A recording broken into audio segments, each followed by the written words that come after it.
에 올려드린 제목을 조금 이렇게 고민하고 더 생각하고 그래서 조금 바꿨습니다. 아마 나눠드린 설교 요약지에는 바뀐 내용 그대로 되어 있을 것입니다. 마귀나 사람이 하나님의 규칙을 거스른다고 해서 하나님의 절대적인 통치와 주권 밖으로 도망칠 수 있는 것은 아니다. 오늘 하이델베르크 27문 네 번째 시간입니다. 앞에 있는 주 전제, 순표 앞에 있는 일들은 많이 일어났죠. 지금도 일어나고 있고 역사 가운데 계속 있었습니다. 세상이 만들어진 처음부터 마귀나 사람은 하나님의 규칙을 거슬렀습니다. 그리고 거슬러 왔고 지금도 거스르고 있습니다. 그러나 하나님의 절대적인 통치와 주권 밖으로 도망칠 수 없습니다.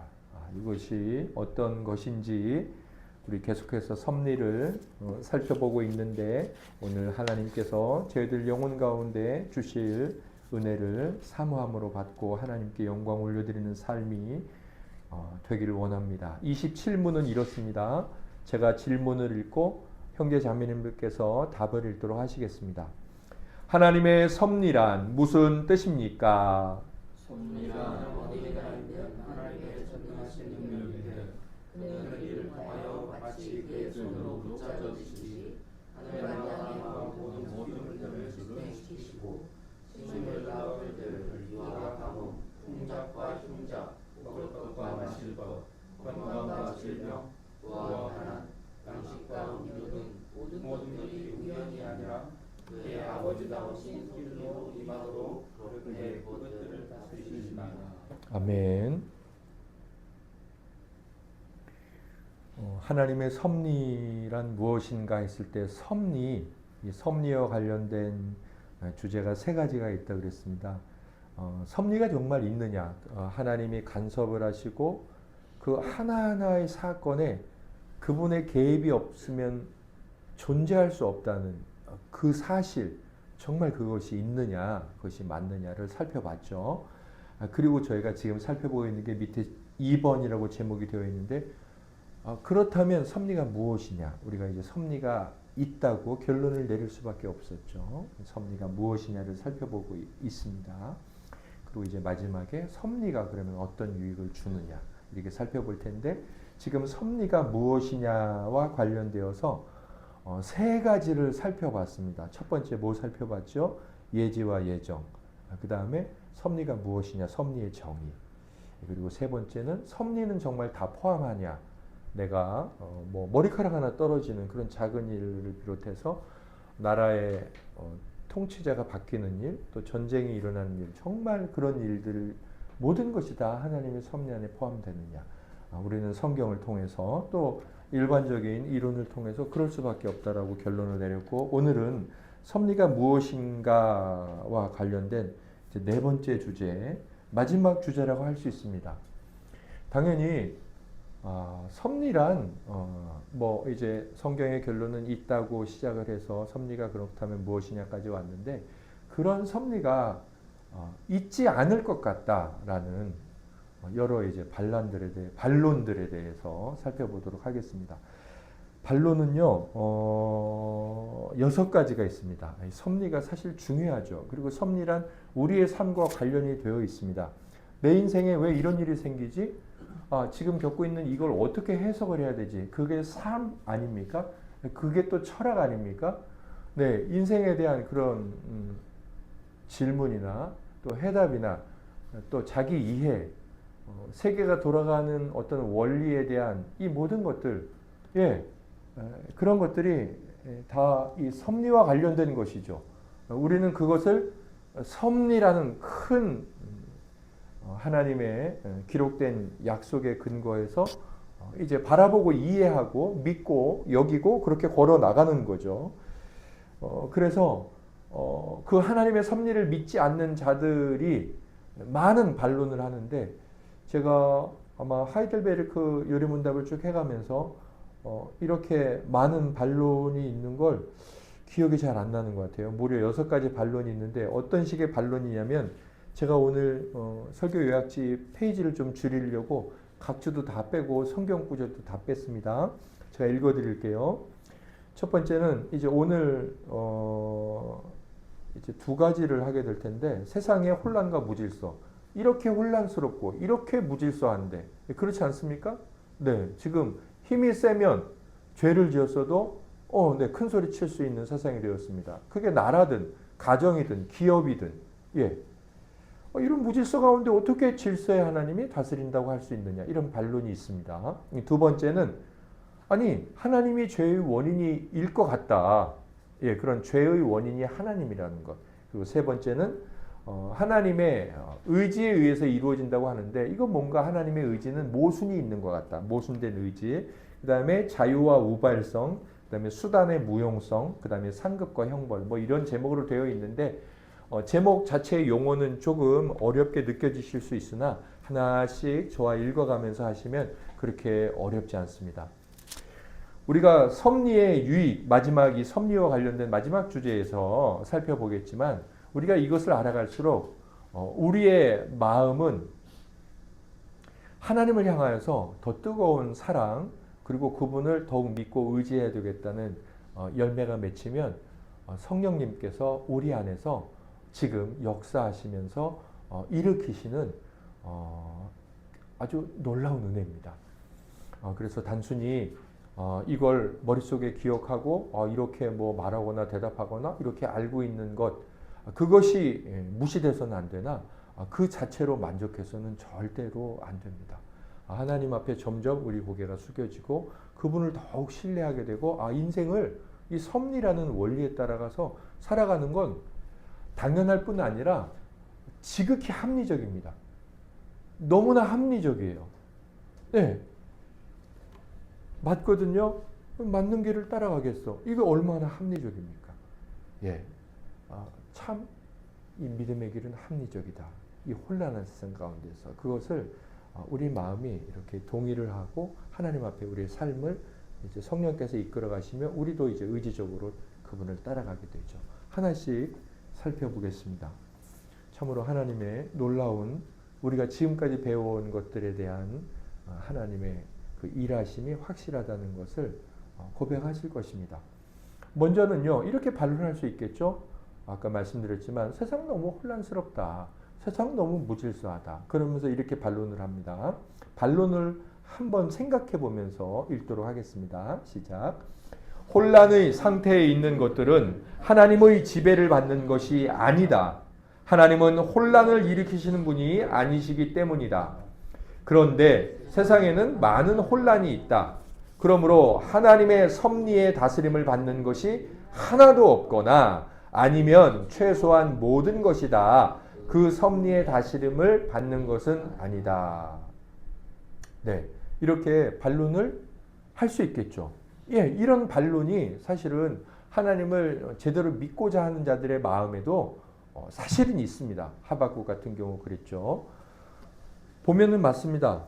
하나님의 지배를 받는다면 혼란할 수가 없습니다. 하나님은 질서의 하나님이라는 말씀도 있잖아요. 또 하나님은 혼란을 일으키시는 분이 아니죠. 창조에도 질서가 있고요. 자, 답변을 보겠습니다. 먼저 저와 함께 오늘은 성경을 부지런히 찾으셔야 하는데, 예레미야 31장 35절 말씀을 찾도록 하겠습니다. 예레미야 31장 35절 말씀, 구약성경 1102페이지 되겠습니다. 1102페이지.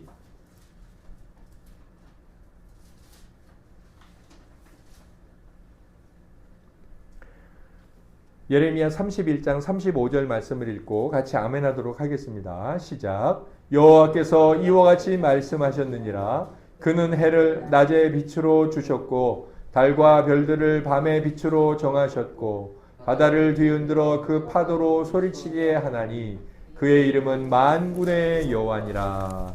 아멘. 할렐루야.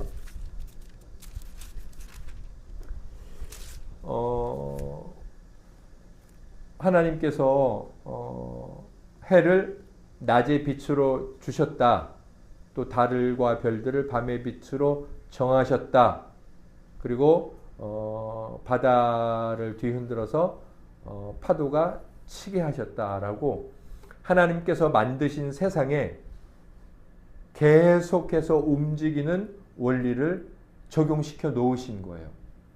그리고 이 원리가 마지막 때에 우리 주 예수 그리스도께서 심판하시기 위해 다시 오시기 전까지는 계속 유지될 것이라고 어떻게 표현하셨냐면, 하나님께서 예레미야서에 저희가 이번 주에 읽었던 말씀에 있습니다. 내가 너희를 반드시 바벨론에서 돌아오게 할 거야. 반드시. 그렇게 약속을 하십니다. 그러면서 이렇게 말씀하시죠. 만일 하늘에 있는 해가 어두워지거나 밤에 있는 달이 빛을 발하지 못하면 내 약속도 지켜지지 않을 거야. 이런 말씀을 하십니다. 그러니까 하나님의 바벨론에서 너희를 반드시 회복시키신다는 이 약속이 얼마나 확실한지를 이 세상에 있는 하나님이 심어놓은 이 질서와 원리의 변치 않음에 기대서 말씀하신 거예요. 그만큼 하나님의 언약은 확실하다라고 그것에 빗대어 말씀하셨으니까 얼마나 이 해가 또 달이 별이 정확하게 이 오랜 역사 동안 뜨고 지고 했습니까? 첫 번째 답변은 이것과 관련한 첫 번째 답변은 이겁니다. 여기 이렇게 성경에 나와 있는 것도 예레미야에 있는 것도 있지만 혼란의 상태 속에 있는 것들이 많은 것이 그래 사실이다. 그래 혼란스러워. 그런데 지혜롭게 정돈되어 있고 질서가 유지되는 것도 많다. 예를 들어서 예레미야 31장 35절 보니까 해가 뜨고 지는 것, 달이 뜨고 지는 것, 별이 있는 것, 파도가 치는 것. 그렇죠? 그러니 하나님의 섭리의 다스림을 받는 것이 하나도 없다는 식으로, 여기 보면 반론의 뒷부분에 하나도 없다 이렇게 말하잖아요. 하나도 없다는 식으로 결론 지을 수 없다. 일단 그렇죠. 반론의 일부분을 이제 성경을 근거로 해서 그렇지 않다 이렇게 말한 겁니다. 저희들은 지금 이 자연의 조화를 봤는데 이것 말고도 제가 적어놓은 게 몇 개 있죠. 천체의 운행, 그 다음에 인류 중 여러 종족들과 동물들의 종들이 보존되고 있는 것. 물론 사라진 것도 있습니다. 하나님의 섭리에 의해서. 그러나 계속해서 보존되고 있는 것. 그 다음에 국가들이, 소멸된 국가도 있지만 국가들이 보존되고 있습니다. 참 신기하죠. 보존되고 있어요. 그 다음에 악인의 형벌. 국가가 보존된다는 것은 이런 의미입니다. 하나님께서 직접적으로 한 국가를 보존시키신다는 의미이기도 하지만 제2 원인인 한 나라의 법을 정하고 또 어떤 그 나라가 제도나 정치 시스템을 이렇게 정비해 가면서 그 나라 국가를 보존시킨다는 거예요. 제2 원인. 하나님이 첫 번째 원인이시지만 두 번째 원인, 사람을 세우고 국가를 제도를 갖추게 하심으로 그렇게 국가를 계속해서 보존하고 계시기도 한다는 것. 질서가 필요하죠. 그래서 세계 질서라고 말을 하죠. 이렇게 혼란스럽고 무질서해. 그러나 모든 것이 그래. 그렇게 말해서는 안 된다는 겁니다. 분명히 그 이야기는 하나님의 섭리가 있다는 거죠. 두 번째, 야고보서 3장 14절, 신약성경 야고보서 3장 14절부터 16절, 히브리서 다음에 야고보서 3장, 신약성경 373페이지 되겠습니다.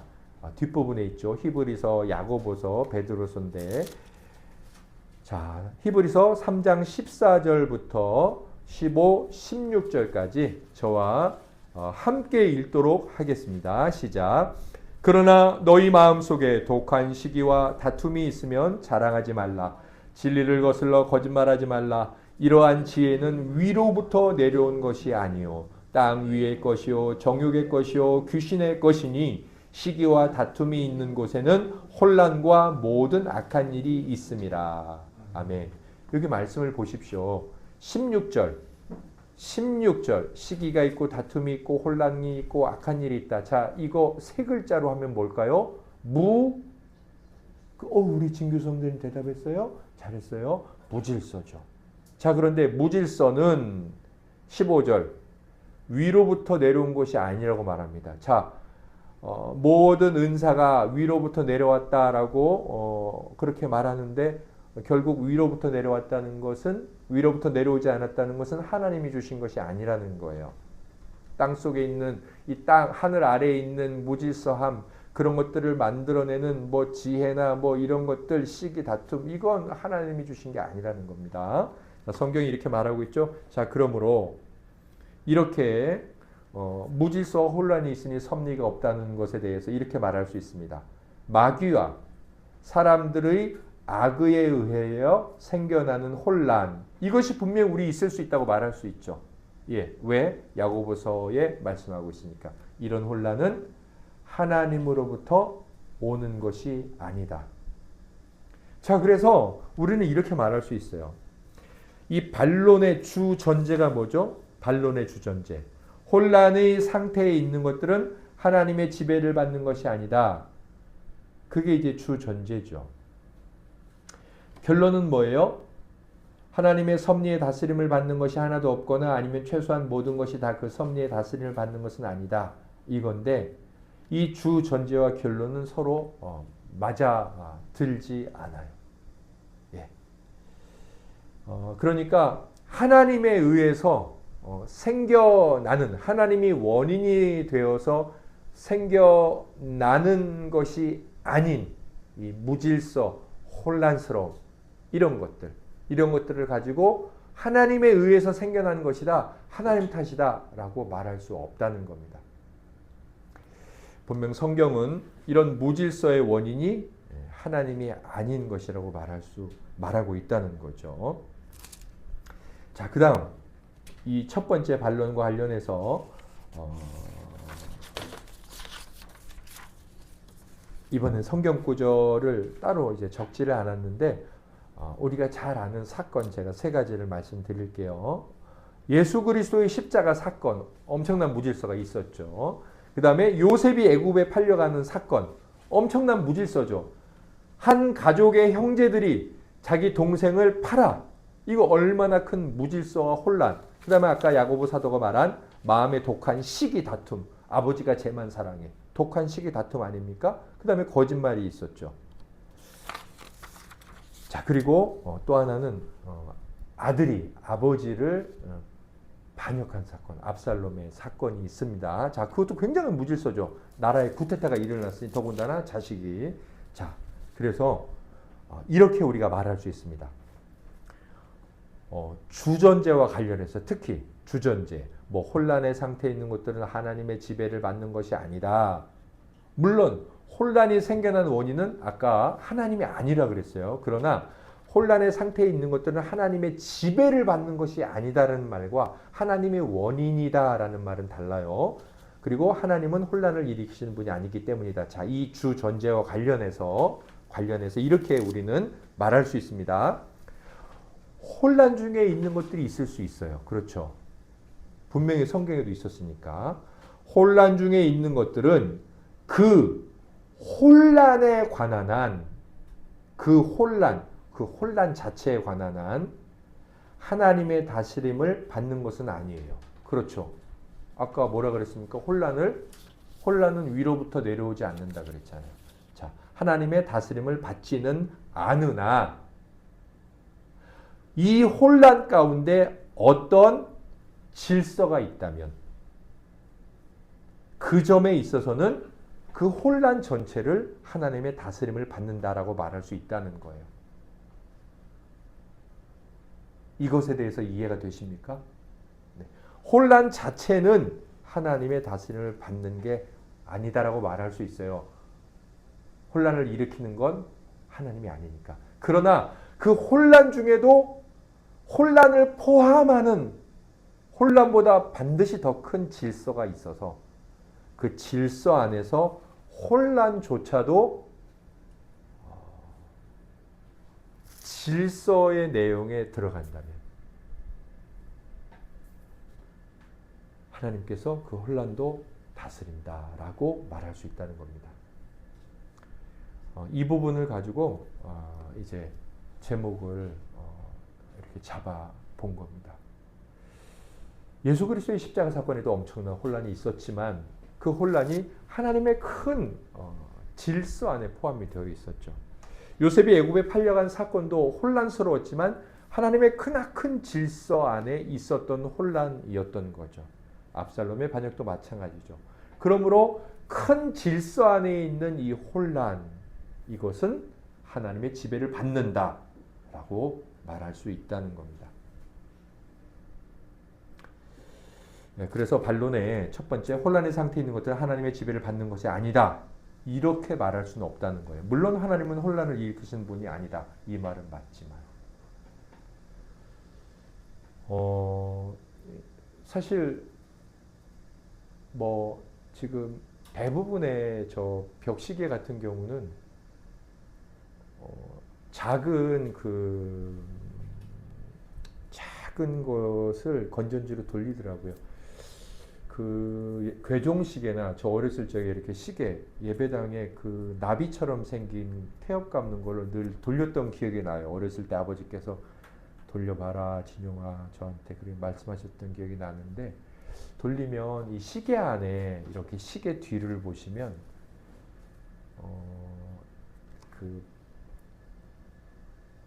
그 톱니바퀴가 시반을, 분반을, 초반을 돌리잖아요. 근데 모든 톱니가 여러 개가 있더라고요. 그게 서로 맞물려서 초가 분을 돌리고 분이 시를 돌리는데 그게 다 한 방향으로 돌아가지 않아요. 그러니까 언뜻 딱 보면 시계는 질서 있게 돌아가잖아요. 한 방향으로. 그런데 이 바늘은 무질서하다고 해야 될까요? 하나가 이렇게 돌아오면 반드시 그것과 연결된 건 반대로 돌아가고, 그럼 당연히 그것과 연결된 건 또 반대로 돌아가요. 그러니까 무질서하다고 표현할 수 있겠죠. 근데 그 무질서로 말미암아 우리 눈에 보이는 건 질서예요. 제가 이런 예를 들면 잘 이해가 되실지 모르겠어요. 저는 이게 너무 은혜롭고, 제가 이제 카톡 대문에도 이제 써놨잖아요. 나라가 무질서합니다. 무질서하죠. 무질서합니다. 뭐가 옳으냐 그르냐를 말할 수는 없는 것 같아요. 쉽게. 그러나 뭐 장관이, 법과 관련된 장관이 직접 자기 입으로 이 법을, 형사소송법을 이렇게 쉽게 빨리 만드는 예는 난 처음 봤다. 그 법과 관련된 법무부 장관이 그렇게 말을 했어요.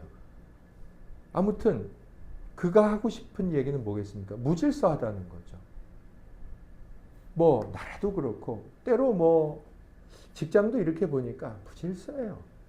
근데 뭐 말할 수도 없죠. 제가 무질서합니다. 뭐 똑같은 상황 가지고 이걸 이랬다 또 저랬다. 가정도 무질서해요. 사실 하나님의 가정에도 질서를 세워두셨어요. 근데 때론 무질서합니다. 뭐 형제들끼리도 그렇고 이웃 간에도 그렇죠. 무질서합니다. 뭐 운전하는 거 봐도 그렇고요. 무질서합니다. 그런데 오늘 우리가 정말 이 무질서함 가운데 어떻게 나는 살아야 될까? 이런 생각이 들어야 돼요. 그렇지 않으면 그는 신앙인이 아닌 정도가 아니라 그 사람은 국민이 아닙니다. 생각해야 돼요. 이런 무질서 가운데 나는 뭘 선택하고 뭘 따라 살아야 되고, 내가 비록 그것을 바꿀 수는 없어도 나는 바꿀 수 있잖아요. 그거 못 바꾸면 뭐 어떻습니까? 뭐 그런 역량이 안 되는데. 근데 나는 그렇게 안 살 수는 있잖아요. 생각을 해야 되거든요. 그런데 크리스찬은 그 생각의 기준이 뭐냐? 바로 하나님이라는 거죠. 뭐냐면 우리가 늘 심령에 새기고 있어야 돼요. 너무 무질서해. 근데 그 무질서함, 이 혼란함보다 더 큰 질서가 반드시 있다. 반드시 있다. 내가 지금 다 이해할 수 없고 그 내막을 볼 수 없고 그 태엽을 돌리시는 그 능하신 오른손을 볼 수는 없어도 반드시 알게 된다. 예, 우리에겐 그 믿음이 있어야 돼요. 오늘 이 섭리의 반론이나 재반론은 뭐 우리가 이것을 알아서 뭐 이렇게 말해보자, 그게 절대로 아닙니다. 말 안 해도 됩니다. 말할 필요도 없습니다. 우리 심령에 새기는 거예요. 그리고 오늘도 이 교회 밖으로 나가면 수많은 교회 안에서도 무질서함을 보게 될 텐데 그 안에서 깊은 하나님의 질서, 그 혼란을 돌리고 계시는, 다스리고 계시는 하나님의 질서를 보면서 평안하고 묵묵하게 눈을 감고 하나님의 뜻을 따라 가는 거죠. 그 입으로 범하기 쉬운 욕지거리를 꾹꾹 참아내면서 가는 거죠. 네, 가는 겁니다.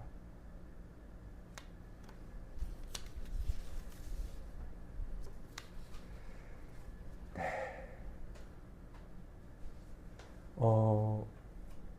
제가 좀 읽어드릴게요. 각 줄을 좀 지어서 이 세 번째와 관련해서 참 아름다운 표현을 해놨거든요. 이렇게 썼어요. 하나님의 지혜와 권능과 정의에 속한 질서의 흔적이 전혀 나타나지 않을 만큼 그렇게 혼란스러운 것은 이 세상에 없고 일어나지도 않는다. 하이델베르크에 이렇게 써 있어요. 그러니까 우리가 이 혼란함 가운데 하나님의 무질서가 있고, 그 다음에 이 혼란함 가운데 하나님의 질서가 있고, 이 질서를 깨뜨리기까지 하는 무질서, 혼란은 절대로 없다. 예를 들어 볼게요.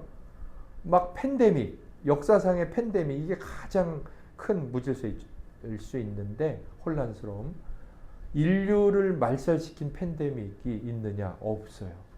그렇게 흑사병 같은 경우는 심각했는데 인류를 말살시키지 못했습니다.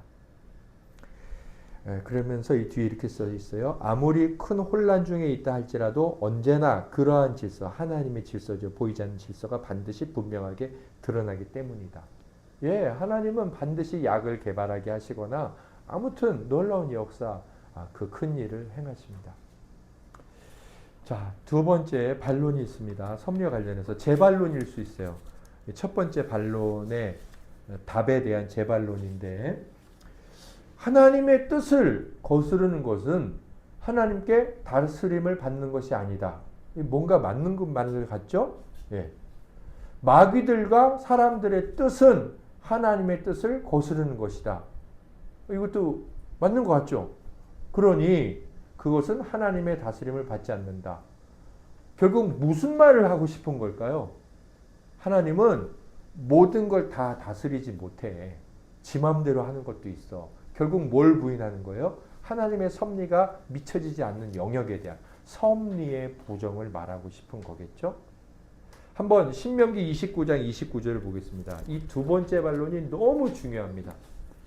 이 두 번째 반론이 너무 중요하고 우리가 이것에 대해서 무지해요.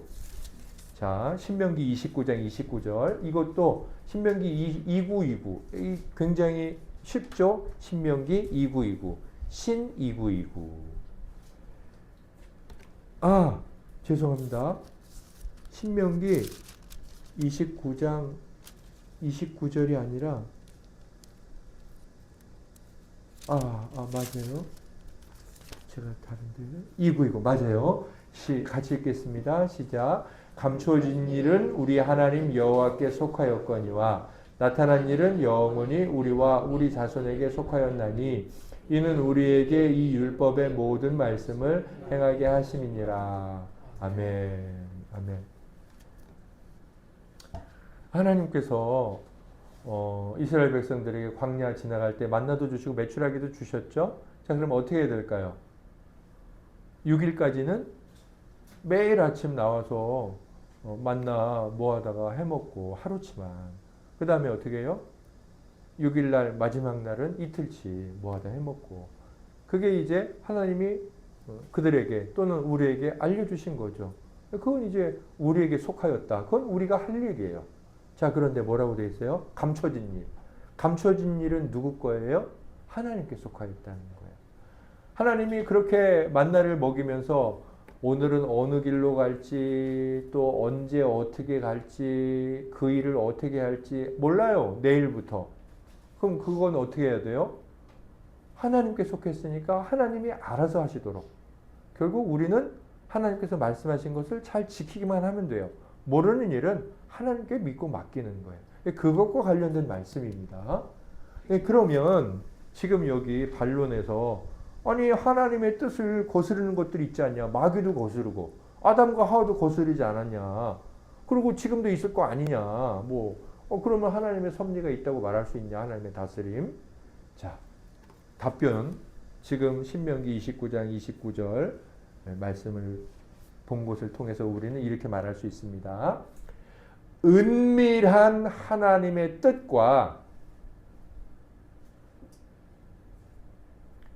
계시된 하나님의 뜻을 혼합해서 질문하고 있네. 너 지금 나한테 그거예요. 은밀한 하나님의 뜻과 계시된 하나님의 뜻을 혼합한 질문으로 너 나한테 질문하냐? 네가 지금 질문한 하나님의 뜻을 거스르는 것인, 여기 나오는 하나님의 뜻은 은밀한 하나님의 뜻과 계시된 하나님의 뜻 둘 모두에 다 해당된다. 둘 모두에 다 해당되지만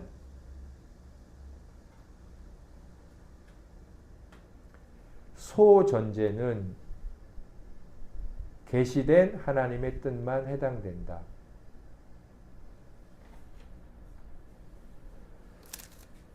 자, 지금 반론에서 야, 하나님의 뜻을 거스르는데 그럼 마귀랑 사람은 하나님의 뜻을 거스르고 하나님의 지배 통치권이 그들에게 작용 안 되네. 그럼 하나님은 걔네들 손도 못 대고 섭리가 없네. 이렇게 말하는 거잖아요. 그런데 우리는 일단 뭘 말해야 돼요? 야! 무식해가지고 이제 똑바로 알아라. 2026년 8월 9일, 8일 하나님의 뜻 그렇게 말을 되지만 좀 더 정확하게 하나님의 뜻에는 은밀한 뜻과 계시된 뜻이 있어. 선악과를 예로 들어보겠습니다. 선악과와 관련된 에덴 동산의 일. 하나님의 계시된 뜻은 뭐예요? 그러니까 아담과 하와에게 알려진 하나님의 뜻은 뭐예요? 선악과 이 동산 에덴 동산에 살 때 하나님이 뭐 어떻게 살려고 하셨어요? 선악과는 먹지 마. 동산 중앙에 있는 건 먹지 마. 그건 알려줬잖아요. 자, 그래서 그렇게 해야 되는데 그렇게 했어요? 못했어요? 안 했죠. 예, 안 했어요. 그거 말하는 거예요. 자, 하나님의 뜻 거슬렀죠. 자, 그런데 그들이 그렇게 거스르고 마귀가 유혹해서 하나님의 뜻을 거스르게 했어요. 그런데 그들이 거스르지 못한 하나님의 뜻이 있어요. 뭐예요? 하나님이 그래서 그들이 그것을 먹고 죄를 지어서 이제 멸망할 상황이 됐는데 창세기 3장 15절에 하나님이 무슨 약속을 하시죠? 그들을 향해서 무슨 뜻이 있었어요? 그들을 구원해야 되겠다. 그래서 여인의 후손을 통해서 뱀의 머리를 밟고 너희를 구원해 줄게 라는 하나님의 뜻이 있죠. 구원의 뜻, 구속의 뜻. 자, 그것을 마귀가 거슬렀어요? 못 거슬렀어요? 못 거슬렀잖아요. 거슬르려고 역사에 수많은 사건들이 있었죠. 뭐 바로가 어린아이들 죽이고 헤롯이 죽이고 그 다음에 이세벨이 딸이 시집오고 뭐 엄청난 사건들이 많이 있었죠. 그러나 그러한 은밀한 하나님의 뜻은 이기지 못했어요. 뭐 이렇게 말할 수도 있죠. 완전히 은밀한 건 아니었어요. 그렇죠? 왜? 하나님이 계시해 주셨잖아요. 창세기 15절에. 여자의 후손이 올 거야. 알려주셨잖아요. 그러나 그렇게 해서 오시는 그 하나님의 깊은, 그래서 그때는 이렇게 구해주시고 저때는 저렇게 구해주시고 막으시고 승리하시고 부활까지 하게 하실 것, 죽음을 이기실 것, 이것들은 은밀한 하나님의 뜻이었죠. 그래서 이 반론은 무식하게 하나님의 뜻을 거스렸으니까 하나님의 뜻을 받는 게 아니야. 무식하게 단순하게 질문한 거죠. 은밀한 하나님의 뜻과 계시된 하나님의 뜻이 있는데. 자, 그리고 마지막 결론이 뭐예요? 그렇게 무식하게 존재를 하고 마지막에 그러니까 하나님의 다스림을 받지 않는 거야. 이렇게 말을 했는데 여기 하나님의 다스림을 받지 않는 거, 하나님의 다스림을 받지 않는 하나님의 뜻도 있죠? 있긴 있죠. 하나님의 뜻이지만 무시했잖아요. 그 뜻은 두 가지 계시 중에 어떤 계시예요? 어떤 뜻이에요? 계시된 뜻. 요거 제가 혹시 요거 꼭 잘 이제부터 잘 알고 신앙생활 하셔야 되는데 이제 이해되십니까? 네, 두 가지 뜻이 있습니다. 저희도 똑같아요. 뭐 이제 우리가 하나님 앞에 기도를 정확하게 드리는 건 저도 중요하다고 생각합니다. 그러나 어떤 결과들이 우리에게 왔을 때 눈에 딱 보이는 결과가 있잖아요. 그러면 그 결과 안에 담긴 내가 이해할 수 없는 또 다른 하나님의 나를 향한 뜻을 우리는 깊이 받아야 돼요. 날 때부터 이제 소경된 자가 있었잖아요. 그러면 이제 겉으로 보기에는 하나님의 섭리가 왜 이렇게 어려움을 주셨을까 그런 생각을 하잖아요. 그래서 제자들도 이제 주님 왜 이럴까요? 뭐 죄 때문입니까? 이렇게 물어보잖아요. 사람의 약함을 죄 때문이다라고 보는 건 사실은 조금 그런 이유도 있지만 편협한 거죠. 근데 그때 주님이 뭐라고 말씀하시죠? 그렇게 부정적으로만 보고 불쌍하게만 봤던 일에 대해서 주님 뭐라고 말씀하세요? 하나님의 영광으로 보시잖아요. 하나님의 영광이 일어날 사건으로 보시잖아요. 그러니까 그 날 때부터 소경된 자의 눈이 떠지는 것도 영광이지만 사실은 우리 주 예수 그리스도께서 바로 그 일, 하나님을 보지 못하는 자들, 죽어있고 소경된 자들을 보게 하기 위한다는 우리 주 예수 그리스도를 드러나는 일이니까 영광이잖아요. 아무튼 저는 이 하나님의 뜻에도 은밀한 뜻과 다 알려준 계시된 뜻이 있어서 이 둘을 생각하며 살아갈 때 우리 삶이 좀 진지해지고 우리의 신앙이 좀 이렇게 깊어지고 삶에 대해서 가볍지 않은 삶이 될 것 같아요. 그리고 그러면서 자연스럽게 내 삶을 이해하고 받아들이는 태도도 당연히 우리의 아버지의 뜻을 이렇게 알고 있는 자식의 그 아버지를 향한 어떤 효행의 모습이 있잖아요. 우리 아버지가 어련히 다 알아서 그러셨을까. 그런 깊은 그 아버지의 마음을 헤아리는 자녀의 그 아름다운 태도가 있잖아요. 그런 모습이 우리에게 있지 않을까 싶습니다. 자, 두 번째는 이제 첫 번째는 이렇게 하나님의 세상의 혼란과 무질서와 관련한 이제 섭리의 반론이 있고요. 두 번째 반론은 어떤 죄와 관련된 죄의 원인과 관련된 반론이 있습니다. 섭리와 관련해서 반론을 우리 같이 읽고 아멘하겠습니다. 시작. 모든 행위들과 욕망들과 움직임들은 하나님으로부터 온다. 많은 행위들은 죄악된 것들이다.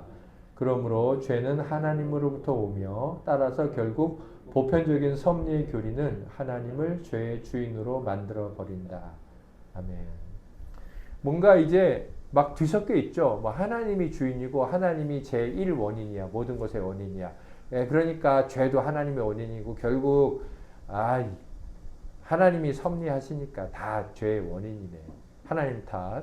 뭔가 뒤섞여 있는데 이제 저희들은 어느 정도 정리가 되죠. 아까 야고보서 특히 말씀도 읽었고, 그래서 여기는 따로 성경 구절을 찾지 않고 이렇게 분명한 진리를 말할 수 있는데요. 이렇게 말하면 됩니다. 일단 악인들의 행위는 뭐냐? 죄 맞다. 죄들이다. 자, 근데 이제 그 뒤를 잘 보세요. 그런데 그 행위들 자체가 죄악된 것이 아니다. 그것이 죄악된 것은 거기에 의가 결핍되어 있으며 하나님의 뜻을 따르지 않는 불경건한 자들의 뜻이 사악하기 때문이다. 그러니까 행동 자체가 나쁜 게 아니라 그 행동에 의가 없는 거예요. 선이 없는 거예요. 그리고 그것을 한 행위자, 행위의 원인, 그들의 뜻이 이제 악하다는 겁니다. 사실 이제 이 개혁주의나 종교개혁은 어거스틴의 빚을 지고 있습니다. 그래서 어거스틴이라는 거인의 어깨 위에 뭐 루터도 올라가 있고 칼빈도 또 이런 개혁주의자들의 그 어깨 위에 올라가 있죠. 그렇다고 뭐 어거스틴이 뭐 최고냐? 그렇지 않습니다. 또 어거스틴도 올라가 있죠. 바울의 어깨에 올라가 있거나, 네, 그들 모두는 또 우리 주님의 품에 있죠. 어거스틴이 사실 만이교에 빠져 있을 때, 만이교는 지금도 그런 사상을 가지고 있는 분들이 많아요. 이 세상은 선과 악의 대결이다. 빛과 어둠의 이런 양자 대결 구도다. 그래서 선한 천사가 있고 악한 천사가 있고 어떤 선의 세력이 있고 악의 세력이 있어서 다툰다. 이렇게 봅니다. 그래서 사실 인생에 깊은 고민을 하고 일찍부터 좀 쾌락에 빠져있던 어거스틴이 생각이 깊은 사람이었나 봐요. 그래서 그 고민을 하는데 뭔가 통쾌하잖아요. 아주 쉽잖아요. 생각하면 쉽거든요. 간단하잖아요. 더 깊이 고민을 안 해요. 그래서 굉장히 세상을 이해하고 우주 원리를 이해하는데 좀 쉽게 받아들일 수 있어서 만이교를 잘 따라갔어요. 심취해 있었습니다. 그러다가 만이교 지도자들이 대답을 못하는 문제들을 접하고 허점을 발견합니다. 그리고 나서 암브로스가 설교하는 곳에 가서 설교를 듣다가 그분의 그 암브로스 감독의 설교에 너무 큰 은혜를 받습니다. 하나님의 큰 은혜를 받고 그동안 만이교가 잘 인생의 문제를 설명하네 그렇게 해석을 했어요. 약은 선, 질병은 악. 그래서 약이 힘이 세지니까 뭐 너무 쉽잖아요. 그런데 해결이 안 되는 게 있는데 그걸 하나님의 복음이 해결을 한다고 그날 확 믿어진 거예요. 그러고서 어거스틴이 정말 성령 하나님의 역사로 회심을 하는데 정말 놀라운 빛을 이제 보게 된 거죠. 그때 이제 어거스틴이 내린 결론, 악이 뭐냐? 악이 뭐냐? 악은 어떤 선이라는 하나님이죠.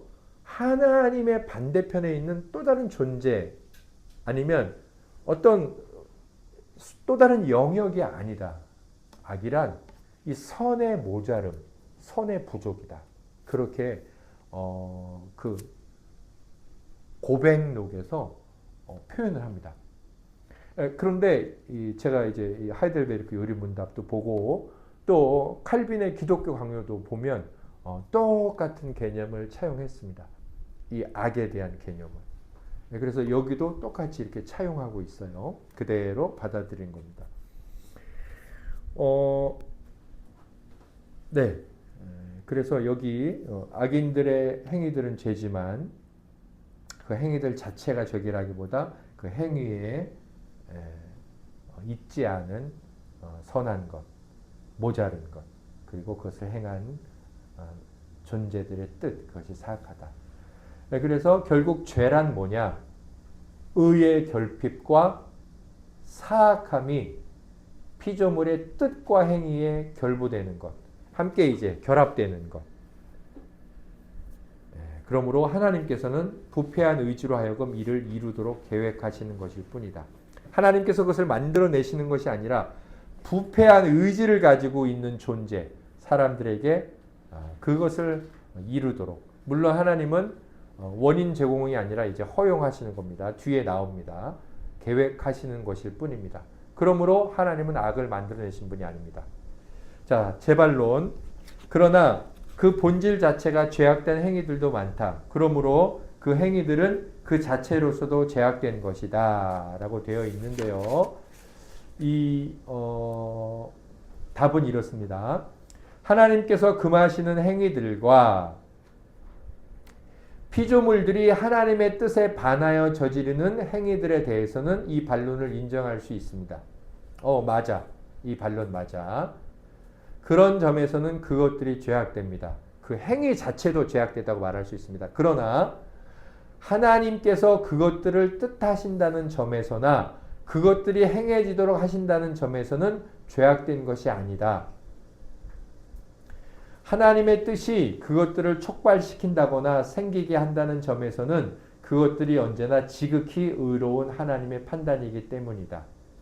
그러나 그러면서도 죄의 이름 아래에서 하나님을 노골적으로 멸시하는 것이 없지 않으며 따라서 그것들은 죄악된 것에 포함되는 것이다. 그러므로 이 반론은 그릇된 것이다.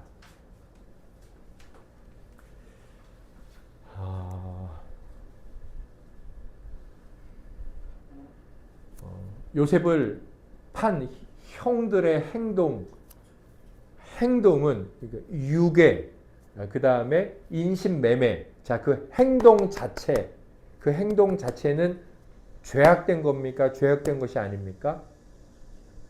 죄악된 거죠. 지금 그걸 따지는 거예요. 본질 자체가 죄악된 행위들도 있지 않냐. 예, 죄악된 거예요. 그러므로 그 행위들은 그 자체로도 죄악되다. 그러니까 하나님의 섭리를 거부하는 거예요. 자, 그런데 그래, 그런 일들이 있어. 형들이 요셉을 판 거야. 그건 죄악되지.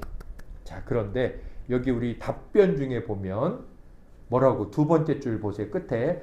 그러나 하나님께서 그것들을 뜻하신다는 점에서나 그것들이 행해지도록 하신다는 점에서 보면 죄악된 것이 아니다.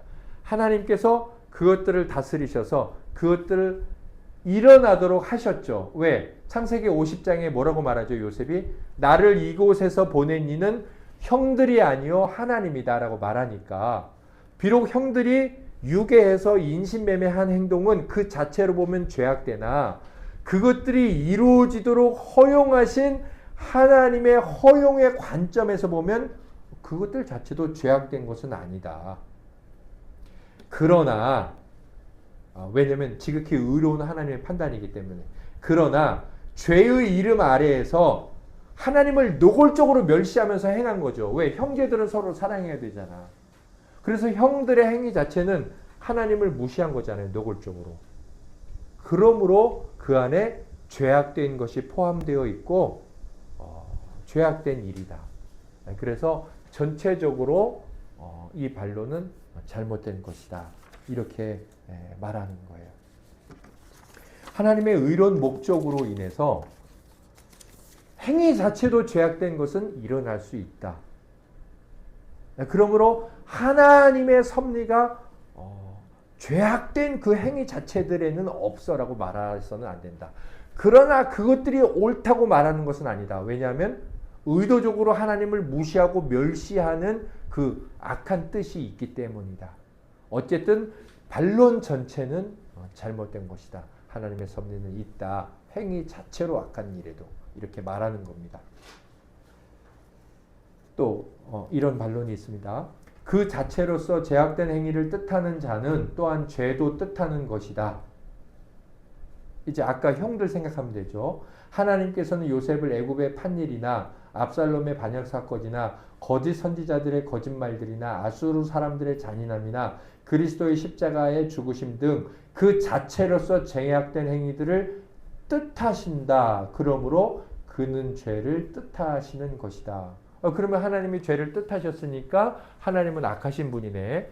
섭리를 인정하는 것 같으나 하나님을 악하다고 말하는 주장인데 여기 어디가 잘못됐는지 조금 눈치가 보이나요? 이 정도 되면 어느 정도 우리가 좀 보여야 되는데 어디에 반론에 문제가 있어요. 어디에 문제가 있는 것 같으나요? 죄악된 행위를 뜻하신다. 이게 이제 문제가 있는데 한번 그래도 답변을 보겠습니다. 자, 주전제. 그러니까 그 자체로서 죄악된 행위를 뜻하는 자는 또한 죄도 뜻하는 것이다. 이 주전제는 스스로 죄악된 뜻을 갖고서 죄악된 행위를 뜻하는 자들이나 혹은 죄를 짓는 자와 동일한 목적을 갖고서 행위를 뜻하는 자에게는 적용될 수 있습니다. 그러니까 나쁜 생각을 갖고 나쁜 의지를 갖고 나쁜 행동을 하는 존재들 또는 죄를 짓는 사람들의 어떤 목적이 있지 않습니까? 내가 이길 거야. 내가 1등 해야지. 이런 이런 목적을 죄질 목적을 갖고서 하는 행동을 가진 자들에게는 맞는 말이에요. 그 자체로서 제약된 행위를 뜻하는 자는 죄도 뜻하는 거다. 그러나 다른 이가 죄악된 뜻을 갖고서 죄악된 행위를 하는 것을 뜻하고 이루는 자. 그러니까 사람들이 그렇게 하는 것. 쉽게 말하면 혹은 다른 목적을 갖고 특정한 일을, 즉 그것이 하나님의 본성, 율법과 일치함으로 선한 일을 뜻하는 자에게는 적용되지 않는다는 거예요. 악한 생각을 갖고 악한 일을 했죠, 형들이.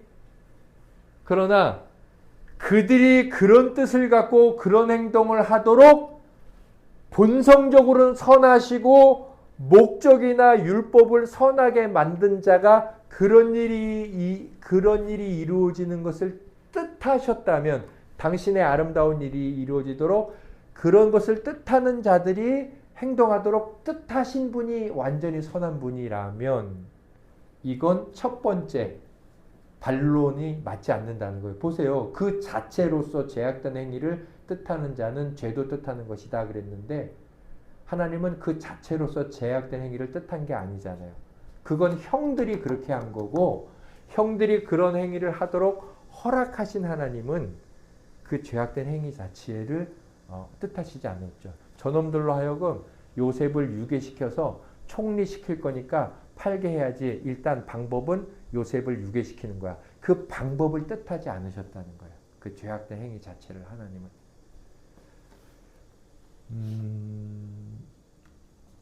부모가 용돈 주면 친구 만나가지고 나쁜 짓 하는 놈들 있죠. 그러면 왜 부모가 돈을 줘가지고 말이야, 응? 왜 자식에게 돈 많이 줘서 그 못된 짓 하게 해? 이렇게 말할 수 있어요, 없어요? 말할 수 있죠. 그러나 어떤 부모가 자식이 나쁜 짓을 하라고 나쁜 뜻을 가지고 용돈을 줍니까? 하나님께서 마찬가지예요. 우리가 이 말씀을 그렇게 조금 이해하시면 조금 쉽게 이해가 되실 거예요. 또 그 반대도 있어요. 그 반대도 내가 저놈을 반드시 이길 거야. 그래서 공부를 열심히 했어. 욕심이 가득 찼지. 근데 나중에 의사가 돼가지고 죽어가던 한 사람을 살렸어. 그 반대도 있을 수 있습니다. 그러니까 그 뜻과 의도에서 나오는 이제 반대되는 모순적 행동들에 대해서. 자, 반론. 하나님이 절대적으로 금지하심으로 도저히 일어날 수 없는 일도 하나님이 뜻하시면 일어날 수 있다. 그렇죠? 죄는 그것이 죄라는 점에서는 도저히 범해질 수가 없다.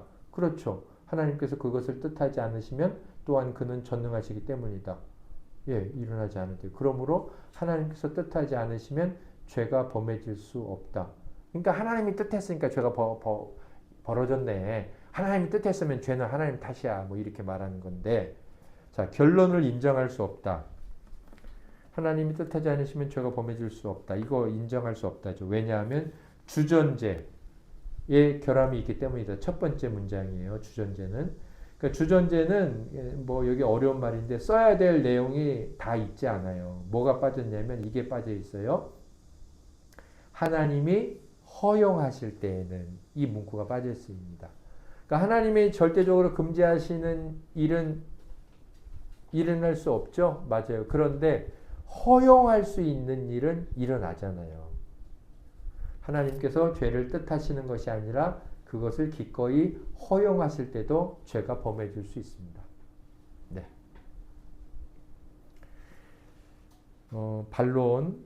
사람이 의가 결핍된 것은 하나님으로부터 말미암는 것이다. 의의 결핍은 죄다. 그러므로 죄는 하나님으로부터 말미암는 것이다. 이것도 이제 뒤섞여 있습니다. 의의 결핍은 죄는 또 맞아요. 이건 맞는 말이에요. 그러므로 죄는 하나님으로 말미암는 것이다. 이거 틀린 말이에요. 뭐가 틀렸을까요? 이제 첫 번째 주전제가 좀 문제가 있어요. 이것도 참 중요합니다. 우리 신앙생활에 잘 보세요. 자, 주전제에서는 의의 결핍이 능동적으로 하나님께서 은혜를 거두어 가시는 것을 뜻하는데, 이는 죄를 범하는 피조물에 대한 지극히 의로운 형벌로서 하나님으로부터 말미암는 것이다. 그러나 소전제에서는 의의 결핍을 수동적인 의미로 이해해야 한다. 즉 당연히 우리에게 있어야 할 의가 결핍되었다는 의미로 보아야 한다는 것이다. 그러니까 사람들이 그런 상태에 있고 그리하여 하나님의 율법을 거스르면 그것은 하나님이 행하시는 것도 바라시는 것도 아닌 죄의 상태가 되는 것이다. 이러한 의의 결핍은 그것이 형벌인 한에서는 하나님으로부터 말미암는 것이요, 그것이 죄인 한에서는 혹은 율법을 거스르는 것인 한에서는 하나님으로부터 말미암는 것이 아니다. 입니다.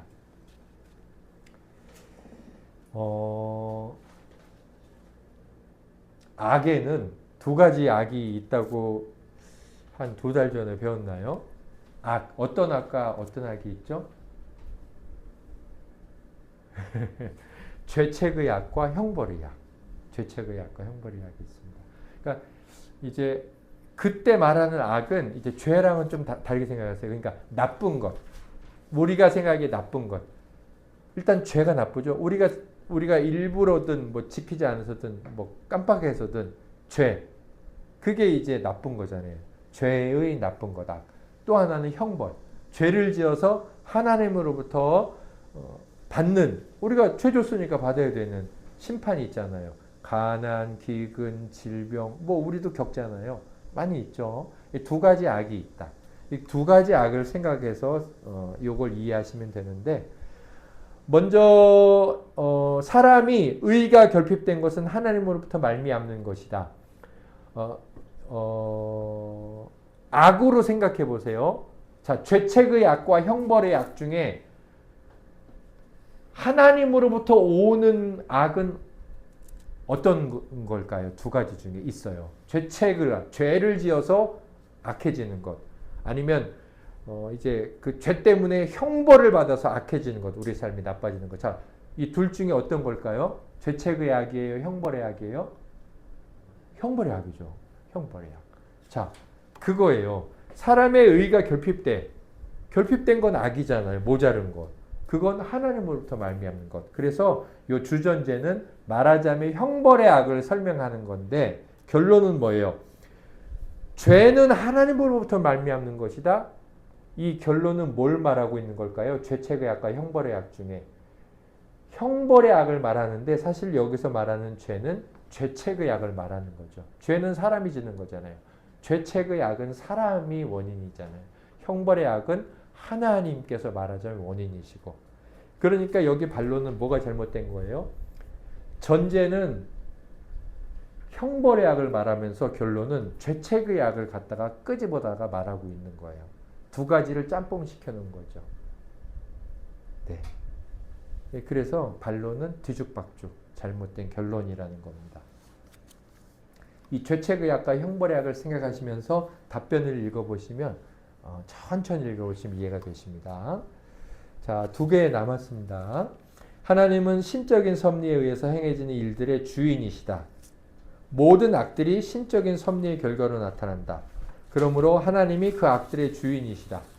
뭐 이렇게 질문할 수도 있죠.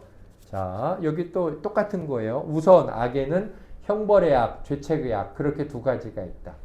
만약 그 둘이 하나님의 섭리로 말미암아 행해지는 것이나 아니면 하나님의 섭리가 하나의 동력인이 되어 그 일이 일어나는 일들의 경우는 하나님께서 주인이시다. 그러나 허용하는 거라면 허용. 하나님이 원인이 아니라 하나님이 의지를 가진 게 아니라 허용하는 허용도 하나님의 의지지만 하나님의 섭리로부터 나오는 결과라면 그렇지 않다. 이런 것들은 하나님께서 최상의 목적을 위하여 허용하시고 결정하시고 인도하시는 섭니다. 허용, 결정, 인도하시는 섭니다. 죄책의 악 또는 범죄가 여기에 해당된다. 사람이 죄를 짓고, 요셉의 형들을 생각해 보세요. 죄를 졌지만 하나님의 섭리의 관점에서 보면 허용하시는 거예요. 그래서 어떻게 되죠? 하나님께서 허용하신 그 섭리를 이제 인도하시죠. 결정하시고 인도하셔서 결국 최상의 결론을 내리시죠. 요셉은 총리 만드시고 굶어 죽을 뻔했던 가족들은 다 살리시고, 그래서 이것은 다른 말로 죄책의악 또는 죄는 형벌의 악과는 달리 선의 본질이 없다는 것인데, 왜냐하면 하나님께서 죄악된 것들을 뜻하시지도 않을 뿐 아니라 그것들을 인정하시지도 않고 그것들을 만들어내시지도 않고 조장하시거나 바라시지도 않기 때문이다. 하나님이 그걸 바라시겠습니까? 다만 일어나도록 허용하신 것뿐이다. 허용하셨음에도 그대로 방치하지 않고 거기서 반드시, 가시에서 반드시 장미가 나게 하시는 것처럼 최상의 목적을 이루신다. 마지막 반론, 하나님께서 죽음을 뜻하신 것은 아닐 텐데 사람들 왜 죽냐? 이거 뭔가 문제 있는 거 아니냐? 아니면 하나님의 섭리가 없는 거 아니냐? 네, 사무엘상 2장 25절 말씀을 제가 읽어드릴게요. 사람이 사람에게 범죄하면 하나님이 심판하시려니와 만일 사람이 여호와께 범죄하면 누가 그를 위하여 간구하겠느냐 하되 그들이 자기 아버지의 말을 듣지 아니하였으니 이는 여호와께서 그들을 죽이기로 뜻하셨음이더라. 네, 엘리와 그 두 아들 나답과 아비후인가요? 두 아들의 관련된 문제. 아버지 말을 그렇게 안 듣습니다. 하나님을 똑바로 섬기라 그러는데, 그래서 뭐라고 말합니까? 하나님께서 그들을 죽이기로 뜻하신 것이다. 자, 하나님께서 설마 뭐 죽이기로 뜻하시겠냐? 그래서 제가 몇 번 말씀드렸잖아요. 자기가 만든 피조물을 죽이는 하나님을 나는 믿을 수 없다라고 아인슈타인이 그렇게 말했잖아요. 너무 단순하죠. 단순해요. 뭐라고 대답하면 좋을까요? 피조물에게 고통을 주고 파괴시키는 한에서는 당연히 사람을 죽이려고 뜻하지 않지. 그분은 선이니까. 그분이 고통 주려고 사람을 죽이겠냐. 그것이 만일 사람이 죽는 것이 죄를 벌하시고 심판을 시행하시는 한에서는 얼마든지 뜻하실 수 있지. 죽임을. 그게 벌의 종류고 심판의 한 종류라면 하나님은 뜻하신다. 사람을 죽인다고. 단순하게 뭐 자기 피조물을 생각하면서 엄청 사랑, 그 인류애적 생각을 가지고 그렇게 똑똑해서 말하는 것 같지만 무식한 거죠. 네. 자, 이렇게 성경에도 분명히 하나님이 죽음을 뜻하신다고 말씀을 하셨습니다. 오늘 이렇게 우리가 하나님의 섭리에 대한 여러 반론들, 아니면 우리 안에 있는 궁금함들, 또 신앙생활을 오래 했지만 우리가 잘 알지 못한 것들을 잘 알았고, 이런 하나님에 대해서 또 성경의 깊은 진리에 대해서 알았으니 하나님을 더 깊게 사랑하고 하나님을 믿고 의지하며 삶에 대해서 하나님의 약속을 근거로 살아갈 수 있는 자들 되기를 예수님 이름으로 소망합니다. 우리 다 같이